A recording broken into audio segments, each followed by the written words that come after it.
بسم اللہ الرحمن الرحیم۔ آج ایک چھوٹا سا واقعہ آپ کو سناتا ہوں، اسی واقعہ پہ ہی رہتے ہیں اور درود پاک کے حوالے سے۔ ایک شخص کو خواب میں یا اس نے حقیقت میں، ایک شخص کو خواب آئی یا حقیقت آئی، روایت میں ایک اس نے دیکھا کہ اپنے ہی کسی عمل کو کسی بری شکل میں، خوفناک شکل میں دیکھا تو پوچھتا کہ تو کون ہے؟ اتنی ہیبت ناک اور خوفناک شکل میں تو سامنے آئی ہے، تو کون ہے؟ تو اس نے کہا میں تیرا عمل بد ہوں۔ عمل بد سے کوئی بھی برا عمل اس کا ہو۔ اب اسی سے پوچھتا ہے کہ اس سے چھٹکارا پانے کا کوئی طریقہ تیرے پاس ہے؟ اس نے کہا ہاں ہے، مجھ سے بچنے کا بڑا آسان سا طریقہ ہے۔ اس نے کہا وہ کیا؟ ان کا طریقہ یہ ہے کہ تو نبی کریم صلی اللہ علیہ وآلہ وسلم پر کثرت کے ساتھ درود شریف پڑھا کر۔ مجھ سے چھٹکارا پانے کا جو طریقہ ہے تیرے پاس درود پڑھا کر۔ درود پاک کے حوالے سے میں ایک بات آپ کو اور عرض کرتا چلوں کہ درود ایک ایسی عبادت ہے، یہ دعا بھی ہے، ٹھیک ہے؟ یہ درود ایک ایسی عبادت ہے کہ یہ اگر آپ دکھلاوے کے لیے کرتے ہو تو تب بھی قبول ہے۔ یعنی آپ نماز پڑھ رہے ہو تو آپ کا دکھلاوا بیچ میں آ گیا، ریا کا عمل دخل بیچ میں آ گیا تو وہ نماز آپ کے منہ پر مار دی جائے۔ تلاوت کر رہے ہو تو دکھلاوا آ گیا تو منہ پہ مار دی جائے۔ لیکن درود پاک ایک ایسی، اور اللہ کو اتنی پسند ہے کہ اگر اس میں آپ کو تکبر بھی آ جائے، اگر اس میں آپ کو ریا بھی آ جائے تو تب بھی قبول ہے، ٹھیک ہے جی۔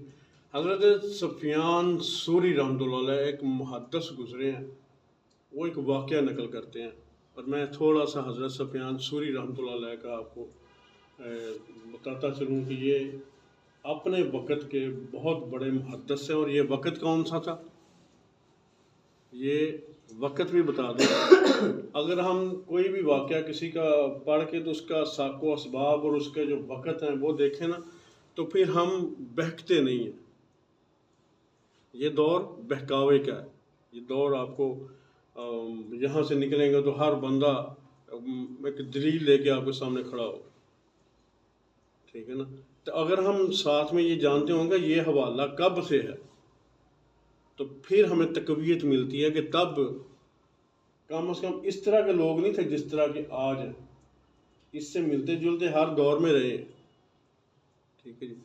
سفیان ثوری ایک بڑے اچھے، بڑے اعلیٰ، بڑے جامع محدث گزرے ہیں، علماء مفسر قرآن گزرے ہیں، اور یہ امام جعفر صادق کے شاگرد بھی ہیں۔ ان کا شمار آپ کے شاگردوں میں بھی ہوتا ہے۔ اور یہ جو تبع تابعین ہے نا، اس کے بعد جو سلف صالحین آتے ہیں نا، اس دور کے ہیں یہ محدث۔ وہ ایک واقعہ لکھتے ہیں، وہ ایک واقعہ لکھتے ہیں۔ واقعہ کیا لکھتے ہیں؟ وہ کہتے ہیں میں ایک دفعہ حج پہ گیا، تب حج اس طرح سے نہیں تھا جس طرح سے آج ہم جاتے ہیں، پیدل سفر ہوتے تھے، لمبے لمبے سفر ہونے، سارا سفر ہی پیدل ہونا، حج پہ بھی تھوڑا وقت لگتا تھا۔ کہتے ہیں میرے ساتھ ایک نوجوان تھا تو وہ بھی میرے ساتھ ہو لیا، لیکن میں نے حج کے وقت تک اس کو دیکھا کہ وہ ایک قدم اٹھاتا تو درود پاک پڑھ لیتا، دوسرا قدم اٹھاتا تو پھر درود پڑھ لیتا، تیسرا قدم نہیں اٹھاتا جب تک پھر درود نہ پڑھ لیتا۔ مطلب میں دیکھتا رہا، سارا منع بھی، مصطلفہ بھی، سارا وہ گیا۔ جب واپس وہ خانہ کعبہ کا طواف کر رہا تھا نا تو تب بھی یہی تھی، ایک قدم اٹھایا درود پڑھ لیا، دوسرا قدم اٹھایا درود پڑھ لیا۔ پھر میں نے اسے پوچھ ہی لیا،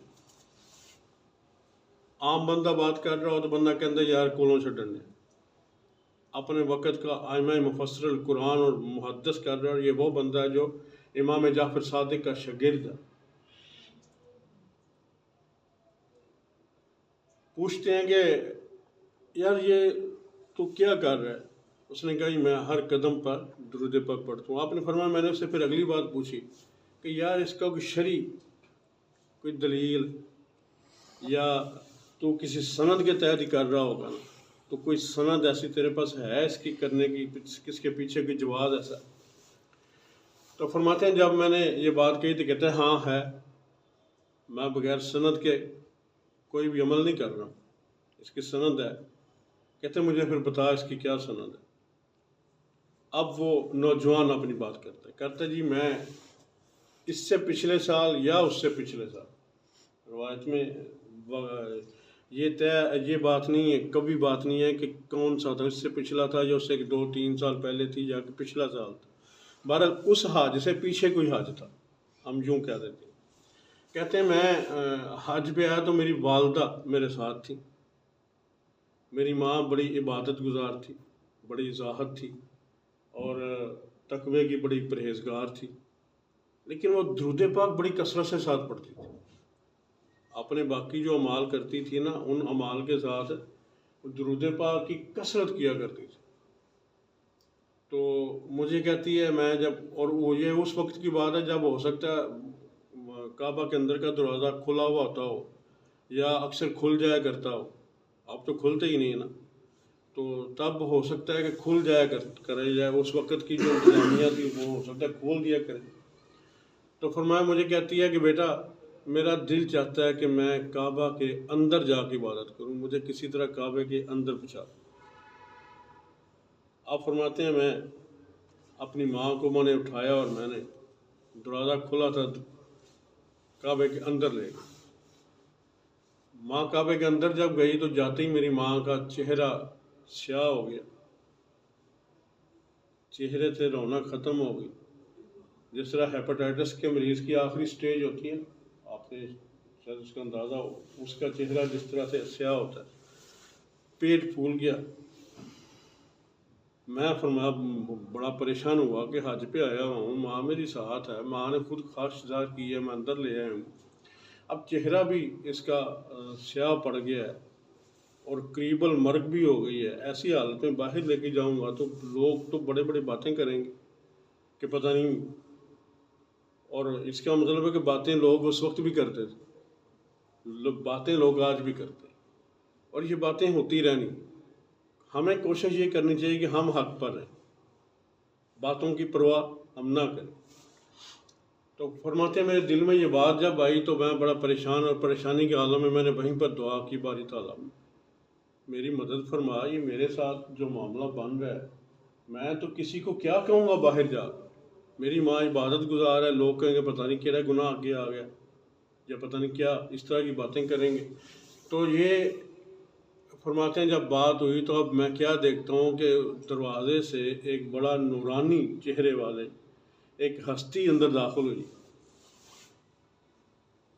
چہرہ بڑا بارونق ہے، بڑا نورانی چہرہ ہے، بڑا پیارا سا چہرہ ہے، وہ داخل ہوئی ہے اور داخل آ کے میری ماں کے چہرے کی طرف انگلی کر کے، یوں انگلی کرتے ہیں تو چہرہ ٹھیک ہو جاتا ہے، جو چہرے پہ سیاہی آئی تھی وہ سیاہی ختم ہو جاتی۔ فرمایا پھر دوسری دفعہ پھر انگلی کا اشارہ پیٹ کی طرف کرتے ہیں تو میری ماں کا پھولا ہوا پیٹ بھی نارمل ہو جاتا ہے، اور میری ماں جو قریب المرگ پہنچ چکی تھی وہ میری ماں تندرست ہو جاتی ہے۔ اب جب یہ کر کے تو وہ ہستی بزرگ جب باہر جانے لگتے ہیں تو میں باپ کے آگے کھڑا ہوں، میں نے کہا نہیں مجھے بتا کے جائیں کہ آپ کون ہیں، مجھے آپ اتنی میری مشکل میں آ کے میری مشکل کا حل کر کے میری والدہ کو شفا بھی مل گئی، اور آپ اب خاموشی سے ایسے جیسے ہیں واپس جا رہے ہیں، مجھے بتا کے جائیں۔ اب ذرا آپ کا روح تازہ ہو جائے گی یہ اگلی بات سن کر۔ تو آپ فرماتے ہیں انا نبی محمد مصطفیٰ صلی اللہ علیہ وسلم، میں محمد ہوں، ٹھیک ہے نا، میں نبی محمد صلی اللہ علیہ وسلم۔ آپ اپنا تعارف کراتے ہیں، فرماتے ہیں یہ اس کے اعمال کی وجہ سے شامت آئی اور درود پاک پڑھنے کی وجہ سے اسے شفا ملی، کیونکہ یہ مجھ پر کثرت سے درود پڑھتی تھی، تو اس لیے جب تو نے مدد مانگی تو میں مدد کے لیے حاضر ہو گیا، تو میں اس لیے حاضر ہوا۔ تو اب میں جا رہا ہوں، تو آپ فرماتے ہیں پھر میں نے عرض کی یا رسول اللہ صلی اللہ علیہ وسلم پھر مجھے کوئی نصیحت کر جائیں، کوئی مجھے وصیت، کوئی نصیحت کر جائیں مجھے. تو پھر آپ صلی اللہ علیہ وسلم نے فرمایا کہ ہاں تو ہر قدم پر درود پڑھا کر، تو ہر قدم پر درود پڑھا کر، تو مجھ پر درود پڑھا کر. فرماتے ہیں اس نوجوان نے کہا کہ وہ دن اور آج کا دن میرا دوسرا قدم نہیں اٹھتا جب تک میں ایک درود پاک نہ پڑھ لوں، ہر قدم پر درود پڑھتا ہوں. ہم جو اعمال کرتے ہیں یہ اس وقت کی بات ہے، اس وقت جو گناہ ہم آج کر رہے ہیں یہ گناہ اس وقت نہیں تھے، ٹھیک ہے نا. اس وقت کی نیکی آج کی نیکی کا مقابلہ نہیں کرتی. اس وقت جو نیکی تھی آج 70 نیکیاں کر لو، 700 نیکیاں کر لو، اس وقت کی ایک نیکی جو ہے نا وہ آج بھی ہے بھی. آج ہم نیکی کرتے ہیں پنکھے کے نیچے بیٹھ کے، ایئر کنڈیشن کمرے میں بیٹھ کے. اگر کسی کے پاس ایئر کنڈیشن نہیں ہے لیکن کم از کم بیٹھنے کے لیے اچھا ماحول ہے، ٹھیک ہے. وضو کرنے کے لیے بہت کوسوں دور نہیں جانا پڑتا، ہر گھر میں وضو کی سہولت موجود ہے، ہر مسجد کے اندر وضو کی سہولت موجود ہے، طہارت کی سہولت موجود ہے. پہلے تو طہارت کے لیے بھی بڑے بڑے دور کھیتوں میں بڑا بڑا جانا پڑتا تھا، بڑا بڑے عورتوں کے لیے خاص طور پہ بڑے مخصوص ٹائم ہوتے تھے کہ مردوں کے آنے جانے کا ٹائم نہ ہو، ٹھیک ہے نا. تو اس وقت طہارت میں رہنا، وضو میں رہنا، بتاؤ ذرا کتنا، اتنا آسان تو نہیں ہے نا، یہ مشکل عمل تھا. آج آپ کے لیے تو آپ کے گھر میں آپ کے کمروں کے اندر واش روم اٹیچ ہیں ساتھ میں، آپ 10 بار وضو تازہ کرنا چاہو تو آپ کو مشقت ہی نہیں ہوتی ہے، آرام سے کر کے آ جاتے، ٹھیک ہے نا. تو آج کا وضو کرنا اور اس وقت کا وضو کرنا فرق تو ہے نا پھر، ٹھیک ہے نا. اور جتنا بندہ مشقت کے ساتھ اللہ کا ذکر کرتا ہے اتنا زیادہ وہ انعام پاتا ہے. اب وہ اس کے اعمال کی وجہ سے وہ بچ نہ سکی، بچی کس کی وجہ سے؟ درود پاک. درود پاک کی وجہ سے. اور جو میں نے آتے ہی سب سے پہلے کہا کہ درود پاک ایک ایسی عبادت جو آپ کی ہر حالت میں اللہ قبول کرتا ہے، اور یہ واحد ایسی عبادت ہے. آپ کوئی نیکی کرتے ہو، قرآن پڑھتے ہو تو آپ کے کھاتے میں نیکیاں لکھی جاتی ہیں، لیکن گناہ نہیں مٹتے، نیکی لکھی جاتی، ٹھیک ہے. لیکن درود پاک ایسی عبادت کہ آپ جب درود پڑھتے ہیں تو دونوں فرشتے حرکت میں آتے ہیں ایک ہی ٹائم. یہ بات کر کے میں اپنی بات ختم کرتا ہوں. دونوں فرشتے حرکت میں آتے ہیں، دائیں کندھے والا بھی اور بائیں کندھے والا بھی. ہمیں نظر نہیں آتے ہیں لیکن فرشتے ہیں، ہمارا ایمان ہے، اور وہ لکھتے ہیں، ہمارا ہر عمل لکھا جاتا ہے. ایک لکھ رہا ہے، ایک دفعہ درود پڑھا تو 10 نیکیاں لکھ دی کھاتے میں، اور دوسرا کیا کر رہا ہے؟ 10 گناہ مٹا رہا ہے. یعنی گناہ مٹ رہے ہیں، نیکیاں آ رہی ہیں، گناہ مٹ رہے ہیں، نیکیاں آ رہی ہیں. اور ایک کام اور ہو رہا ہے، 2 کام تو یہ ہو گئے نا، تیسرا کام اور ہو رہا ہے کہ اس کے درجات اللہ کے ہاں بلند ہو رہے ہیں. سبحان اللہ. یعنی یہ 3 کام ہو رہے ہیں، ٹھیک ہے نا. تو اللہ رب العزت ہم سب کو زیادہ سے زیادہ نبی کریم رؤوف الرحیم صلی اللہ علیہ وآلہ وسلم پر درود پڑھنے کی توفیق عطا فرمائے. اور کچھ نہیں، اور کچھ نہیں تو کم از کم جب آپ کا نام نامی آئے، جب آپ کا انگوٹھے اگر کوئی چومتا ہے تو بڑی اچھی بات ہے، اگر کوئی نہیں چومتا تو ہم اس کو برا نہیں کہہ سکتے، ٹھیک ہے، نہیں چومتا. لیکن ایک کام کم از کم ضرور ہو کہ آپ انگوٹھے چومو یا نہ چومو، وہ تو آپ کی ایک محبت کا ایک پہلو ہے نا، ٹھیک ہے نا. آپ نہیں چومتے کوئی بات نہیں، لیکن درود ہر نام پر درود پاک ضرور پڑھنا ہے، ٹھیک ہے نا. یہ اپنی زندگی کا ایک معمول بنا لیں اور کوشش کریں 300 سے اوپر درود پاک آپ کی ڈیلی کی مقدار ہے. 300 سے کم یا 300 والا درود پاک جو ہے نا وہ کثرت میں نہیں آتا، 300 سے اوپر علماء فرماتے ہیں کہ یہ کثرت میں آتا ہے. حالانکہ یہ کوئی تعداد نہیں ہے، اور ہر نماز کے بعد 100 دفعہ پڑھے تو 500 دفعہ تو یہ آرام سے ہو جاتا ہے، ٹھیک ہے نا. تو درود پاک پڑھ لیا کریں. بلکہ ہم لوگ بعض کا تو عمل کرتے ہیں نا کسی کے لیے، یا کسی کے لیے کوئی معاملہ کرنا ہو تو اس سے ہماری یہ سند ہوتی ہے، پہلے بھی اور آخر بھی درود پڑھنا، درمیان میں عمل کرنا، ٹھیک ہے نا. اور اس کے رزلٹ ہم اپنی آنکھوں سے دیکھتے ہیں، اور میں آپ کو جو بات بتا رہا ہوں کہ میں نے اپنی آنکھوں سے یہ رزلٹ دیکھے ہیں. جس عمل سے پہلے درود پڑھ لیا جائے اور بعد میں پڑھ لیا جائے وہ عمل ہمارا رائے گا نہیں جاتا. اب یہ چھوٹے چھوٹے جو عمل ہیں وہ رائے گا نہیں جا رہے، تو کیا خیال ہے آپ کے بڑے عمل. اللہ رب العزت ہمیں نبی کریم صلی اللہ علیہ وسلم پر زیادہ سے زیادہ درود پڑھنے کا اب موقع بھی عطا فرمائے، توفیق بھی عطا فرمائے. اور درود پاک پڑھنے کے لیے کوئی ٹائم مقرر نہیں کیا گیا کہ اس ٹائم پڑھنا ہے اس ٹائم نہیں پڑھنا. درود پاک پڑھنے کے لیے آپ رات پڑھو، دن کو پڑھو، چلتے پھرو، بیٹھ کے پڑھو، نماز کے بعد پڑھو، نماز سے پہلے پڑھو.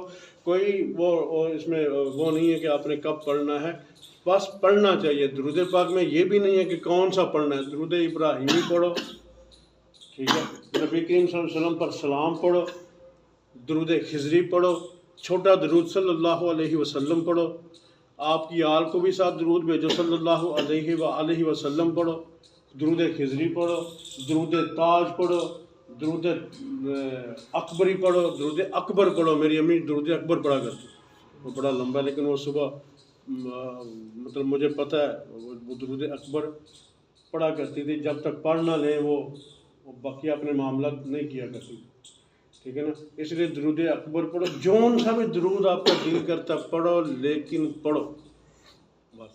وآخر دعوانا ان الحمدللہ رب العالمین.